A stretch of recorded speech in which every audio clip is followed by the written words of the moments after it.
In this video, we'll explore the mind-blowing physiology of Miguel Indurain, his reign of terror in the Tour de France, the secrets behind his time trial dominance, his near-mythical reputation for clean performance, the legacy of a man so powerful, people questioned if he was even real, and where he is today. Was he even human? His heart was 33% larger than normal, his resting pulse fell to a surreal 28 beats per minute, and his lungs could take in 7.8 litres of air, nearly double the average man. This was Miguel Indurain, the calm giant who won 5 straight Tour de France with surgical efficiency. But beneath that stoic face and those thunderous thighs was a physiology that science could barely explain. So, what made him so dominant? And how did he rewrite the limits of human performance without a single doping scandal to his name? Let's find out.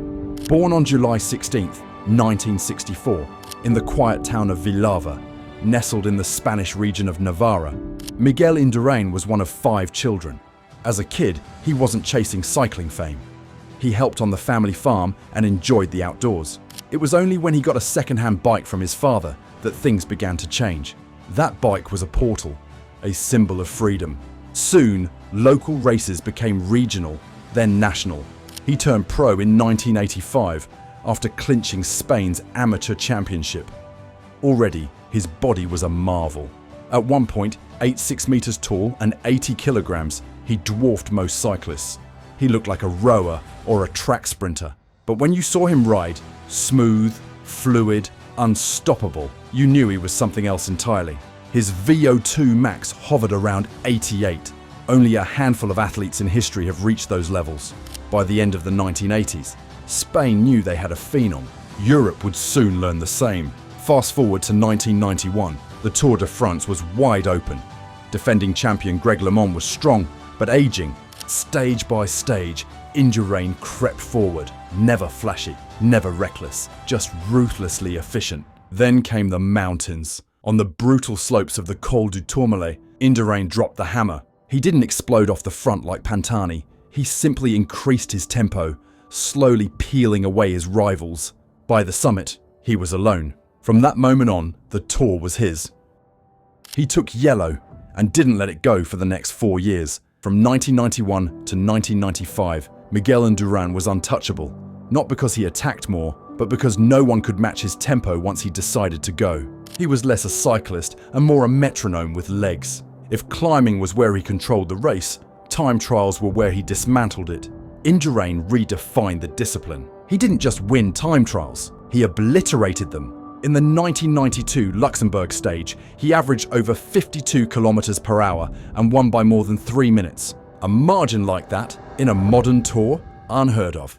He treated his body like a machine, controlled breathing, steady cadence, every watt measured. And with his enormous frame, his aerodynamic position was a biomechanical marvel. That same year, he broke the hour record, covering 53.040 kilometers, setting a new standard for sustained human power. His sustained wattage, over 500. Put simply, time trials were Miguel's court, and everyone else was just playing catch-up. Despite his size, Indurain wasn't just a time trialist. He could climb, not like a featherweight, but like a juggernaut. On steep grades, most big riders suffer, but Indurain's cardio engine defied logic. He used a high cadence for someone of his size, spinning rather than grinding.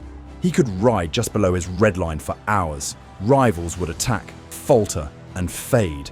Indurain? He'd keep going, cool, collected. In 1993, on the climb to Hautacam, he set such a steady pace that multiple favourites cracked behind him, without him ever attacking.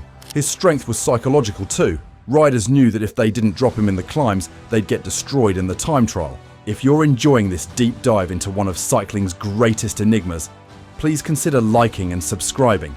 This channel runs on passion, not sponsors or big media. Your support helps us tell more stories like this, for fans who love the sport's hidden legends. Drop a comment with your favourite Indurain memory, or the moment you realised he was something special.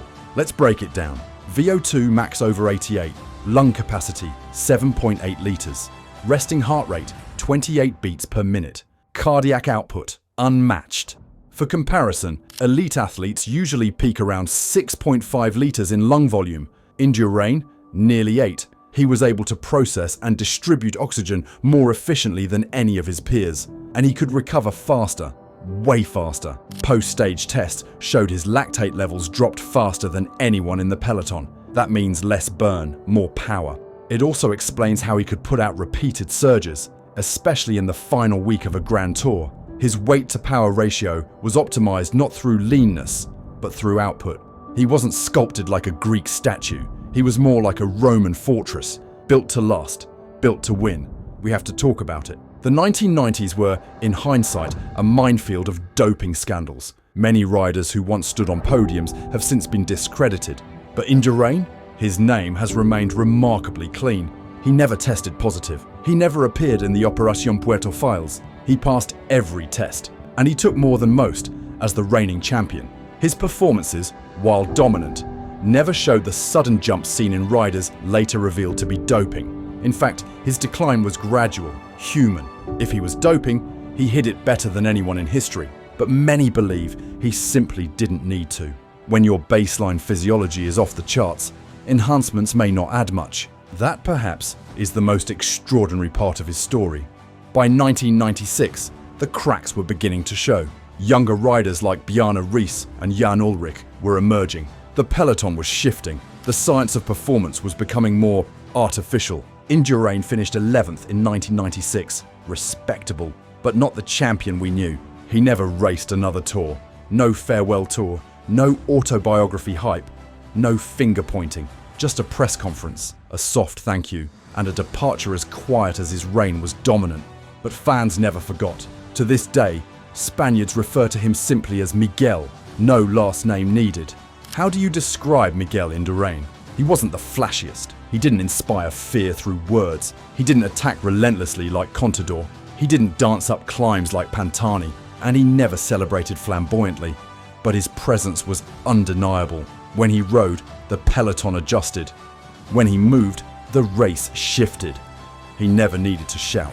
His legs did the talking. His was a reign of restraint, of control, of mastery, and perhaps that's why so many admire him today. He reminds us that greatness isn't always loud. Sometimes it's silent and immense. So, where is Miguel Indurain now? After retiring in 1996, he stayed away from the spotlight. No coaching gigs, no controversial tell-alls. Instead, he chose a quieter life. Living in Navarra with his wife and children, Miguel embraced his role as a family man. But he hasn't left cycling behind completely. He still rides recreationally and occasionally appears at charity rides, Gran Fondos, and events honouring the legends of the sport. He's also served as an ambassador for Spanish sport, supporting Olympic efforts and mentoring young athletes through various foundations. You won't find him chasing headlines or social media trends. That's just not his style. Like on the bike, Miguel Indurain remains calm, humble, and quietly powerful. A champion in every sense of the word. Then and now. Now it's your turn. What do you think? Was Indurain the most naturally gifted cyclist of all time? Do you believe he was clean? Or do you think the truth is more complicated? And what do you make of his post-racing life? Has he set the perfect example of how to step away with grace? Leave your thoughts in the comments. Let's have that conversation, respectfully, passionately, and with the love of the sport that unites us. And if you enjoyed this ride through cycling history, don't forget to like and subscribe. More epic stories await right here on Bikeflix.